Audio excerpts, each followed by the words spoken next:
Groaners, welcome to another episode of the Groan Zone, which not only sees episode 65, it also sees yours truly turning 41 the following Monday. But time waits for no one, so before I get older, let us move the show along, eh? Starting us off, let's see what your favourite groany sod is being bugged by this week. Getting older! Well, as I'm into my 40s, I find the older I get, the more that starts going wrong with my body. My sleep pattern is already all over the place and shot to hell, and I find myself waking up at dumb o'clock in the morning, and I cannot eat as much as I used to, which used to be a talent when I was younger, but my metabolism can no longer keep up with me anymore. I also, thankfully, can still drink as much as I want on a night out, with no ill effects on the night or the next day, but I dare say this will cease in future too. Also, it seems the older you get, the more people that buy your underwear. Why? Amazon gift vouchers. These are an amazing idea for gifts, and I've had many in the past, and also a few for this birthday. But I have one issue with them.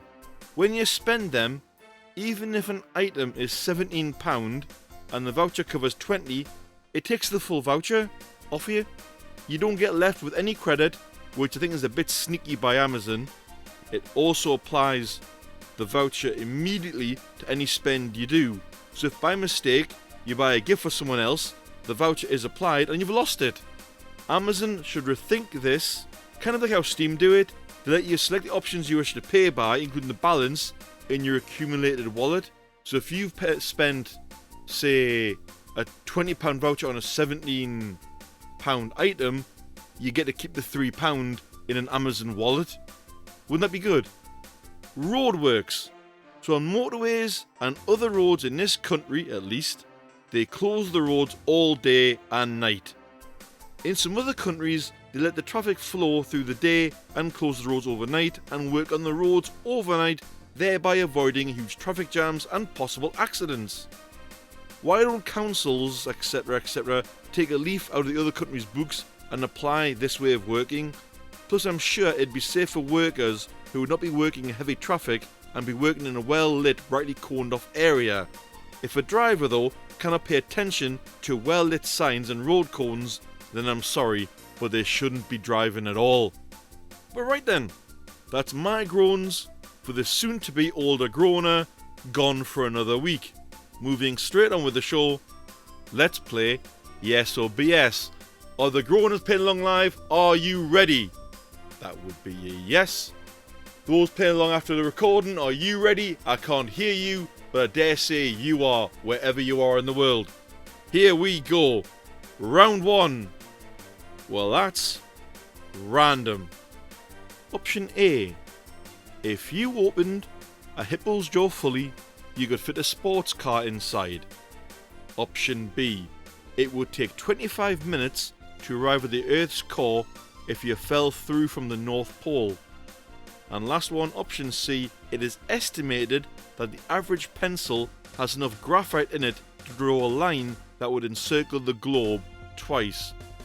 Go Groaners, give me those answers. Those playing after the fact, you press pause, answer, unpause. Let's see what we got. Answers are flying in there.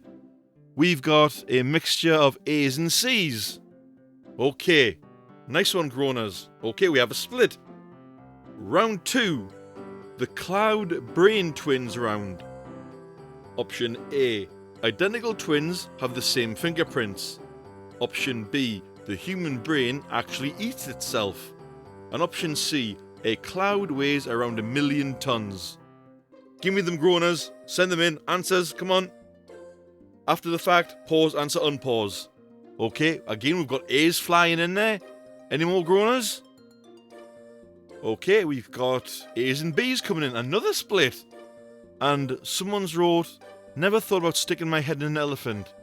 It wasn't an elephant groaner, it was a hippo's mouth on the last round. Okay. So that's a split again. A's and B's this time. Last one, round 3. The mirror sign line round. Option A.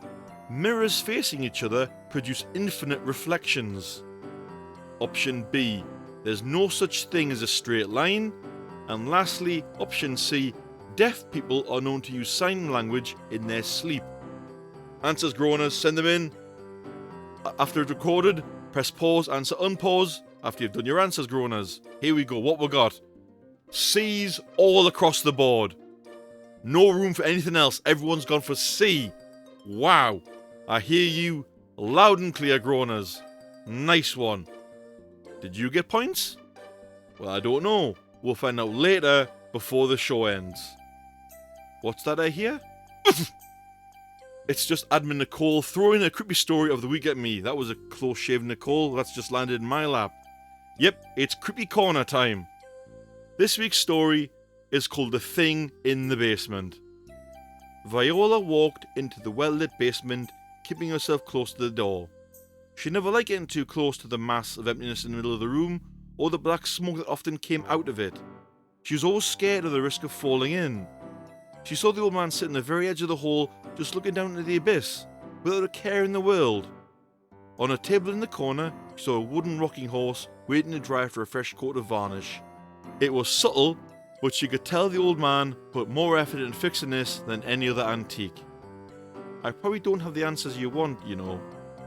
Who knew your motivation would actually give Val more powers? She saved our lives though, the old man said without turning away. That speech she gave, Valencia, when the zombies attacked, the Tooth Fairy is indeed powerful, but they're not supposed to be able to control teeth. Teeth are with people for their whole lives. Memories are etched into them forming a copy of the soul. That copy can represent everything that person was, but a Tooth Fairy can only use that soul. They have no control over them, so what Val did scares Viola. She decided to finally ask about what the Tooth Fairy truly is. The old man had no idea. He didn't create them. One just showed up one day. He barely knows anything either. All I can say is to check the archives or the nursery. If that still fails, then go ask a guiding star, the old man advised. Viola sighed. In a way, a part of her knew the old man knew nothing, but she hoped he would. After all, Valencia even appeared to be holding conversations with the soul copies of teeth. It shouldn't be possible. No one can restore a soul copy to full use. It'd be like giving it life rather than being a remnant of the person it once was a part of. It's simply not possible. It shouldn't be. She stood examining the wooden horse drying on the table and asked what was so special about it. The old man has lost his dreams for a few weeks now, and he was determined to get them back. She didn't understand, of course, so he stood up, stayed near the edge of the hall and faced her. I'm going to put an end to the Prince of Nightmares. He will learn to never mess with me again, the old man said with an eerie smile. You mean your wife and your son? Falling asleep was the only chance you had to see them again? Who would take that away? What is this about the Prince of Nightmares? Viola asked. Just before anything could be answered, Valencia rushed into the basement beaming with joy. She'd finally done it, and found a way to keep the old man safe. She was so happy and proud of herself. She got him security. A part of it didn't want to ask what she meant, but he didn't want to upset her. She sensed his worry and reassured him that everything was okay. She scoured the entire vault for forbidden teeth and found just the right teeth to use. She gave some souls another chance to live by infusing the teeth with the broken down animatronics at the old Spookyville amusement park. She agreed to let them bring the park back to life, and they would provide the old man with security. They have all the skills and the tools they need, and with their new metal bodies, no one will mess with them. The old man smiled, sort of, as he tried to hide his horror at her decision, but he chose to have faith in her, whatever she was. Perhaps a tooth fairy, maybe more. Who could really know? He looked over at Viola, and she knew he was entrusting her to figure it all out. Valencia wandered over to the hole peering into the abyss below. She had been worried since the zombies started to wake up, but it seemed calm again. Her curiosity hit her again, and she turned to the old man and asked what was down there. He was surprised when he first met it, and looked down the hole as he began to remember, and he smiled. It was there when life began, and it will be there when life ends. It needs to stay asleep so the world doesn't end off schedule. Unless it had a vessel to live in and be a part of anyway, but that was a one-way path. This was not something that could be killed. This was something that everyone had seen at some point in their lives, but this, at the very bottom of this seemingly endless abyss, was its source. This was darkness itself. Wow. This year is going to be epic with stories like that. Nicole, keep them coming. And now we've had our story time, but now we have our unlucky person of the week with Oh Unlucky. This one goes out to the former CEO of the post office, in the UK that is, by the name of Paula Venables. She was the CEO from 2012 to 2019. She was responsible for the scandal that led to over 700 false convictions of sub-postmasters due to the software used at the time. Aside from this, she was called out by an over 700,000 signature document to be stripped of her CBE honours and has since returned to CBE. Unlucky because she was caught, and unlucky because she couldn't get away with it, and unlucky of having to face the consequences she shunned away from as others suffer. I wouldn't trust her with an ice cream van. You shouldn't be the CEO of anything. You're hopeless. You're shocking. Oh, duck! Incoming audience groan. This one wings its way in verbally from a few Newcastle United supporters. And they all say, when Newcastle United don't win a match and play like utter... I can't use the word they used, so I'm just going to say doo-doo. And looking at the figures of some of these fans, I don't think they could play as well as the players do anyway, but never mind. I don't follow football, but it's a simple groan. If you want to chuck us a groan for us to read out in the show, you can do so in a variety of ways. You can email us one at thegroanzonepod@gmail.com. You can join the fun in at Discord at the Groan Zone Podcast. You can find us on Facebook groups under the Groan Zone Podcast, or you can hit us up verbally if you know either Admin Nicole or you know me in person. Of course, as well as your groans, you can send us your unlucky stories, your hero or zero of the week nominations, and of course, you can give us that all-important feedback. Because if we don't get feedback, then we don't know if we're doing right or we're doing wrong. You've got to tell us, groaners, and then we can make changes. But more groans next week. But we have more games now with Gimme the Question. Are you ready, groaners, playing along live? Are you ready? Those playing after the fact, are you ready as well? Again, I can't hear you, but I'm going to say yes, you are. Here we go. Your answer is Kristen Hanby. Your questions are: Option A, who is the media manager of Facebook? Option B, who is a known YouTube prankster? Or Option C, who hosts the American version of Top Gear? Fire them in, groaners. What you got? Answers, please. Okay, we've got A's coming in there. And we've got C's coming in there. Any B's, groaners? No B's? Okay, moving on. Round 2. Your answer is Terry Bollea. That is Bollea. Your questions are: Option A, what is wrestler Hulk Hogan's real name? Option B, what is wrestler The Undertaker's real name? And Option C, what is wrestler The Ultimate Warrior's real name? Go, groaners, send them in. What you got? Tell you, C's very popular. Oh, we've got B's as well. Okay.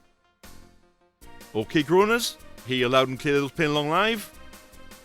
Last round, round 3. I'm probably going to butcher this. Your answer is a Azagwak, or Azawakh. I really have butchered that. Your questions are: Option A, what is a breed of West African whippet? Option B, what is the name of an African tribal weapon usually laced with poison for easy kills? Or Option C, what was the name of a since no longer used plane used by kamikaze pilots in World War II? Answers, Groaners. What do you have? Okay, A's flying in. We've got B's coming in there as well, I think. Oh, we've got a C as well. Okay, Groaners, well played there. Your answers will come in after Hero of the Week. Speaking of Hero of the Week, here it is. Now, this week's Hero of the Week is exceptional. This one goes out to a man by the name of Rizwan Ahmed. But why should he be a hero? It's because he is. He has saved 29 lives of people who've attempted to end theirs on the Elizabeth line in Paddington Station, London. He was named for a seat of an MBE in the King's New Year's Honours list. Well done, Rizwan. But more importantly, if you're having those kind of thoughts, or simply just need someone to talk to, you can also talk to the heroes at the Samaritans, in the UK at least, on 116 123, or go to samaritans.org and they'll try and give you all the help they can. Now, before we end the show, we have the game answers. Anagram anxiety first. For those of you playing along with our after show games, the answer to last week's anagram was, I'm probably going to butcher this as well, Pleiades, which is Pleiades, and this comes from Greek mythology, but is also the name of a 7-star cluster.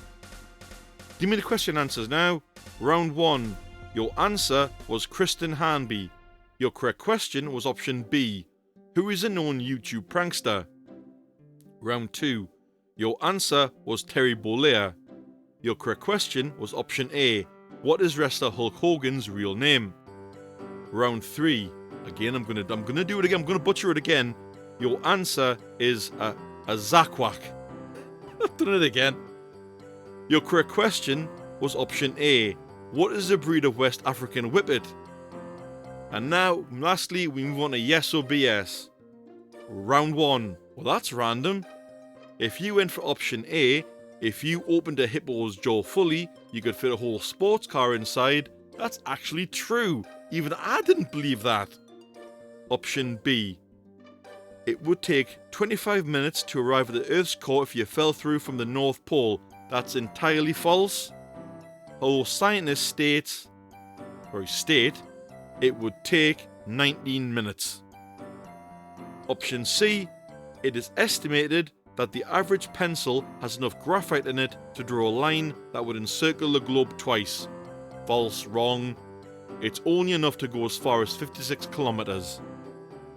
If you got points on that one, Groaners, well done. If you didn't, there's still 2 more rounds, so you haven't been blanked yet.